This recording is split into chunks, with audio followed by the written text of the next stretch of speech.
Once upon a time. Well, actually, last year, Mike bought a fixer-upper home in a prime location at a great price. And once upon a time, actually, about the same time, Sharon bought one too. They both had ideas, notebooks, and plans for their dream home. But that's where their stories diverge. Mike got a regular mortgage at his bank. He didn't give much thought to how he'd pay for his renovations.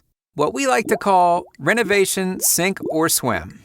Mike knew he was sunk when he could only afford his mortgage payments and home expenses, but not the big credit card bills stacking up.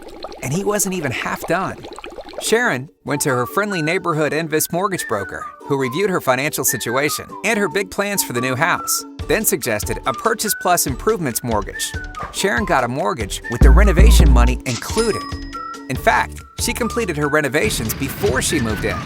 Her renovation costs?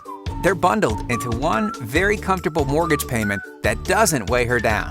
Protect yourself from renovation, sink or swim. Get Invis working for you.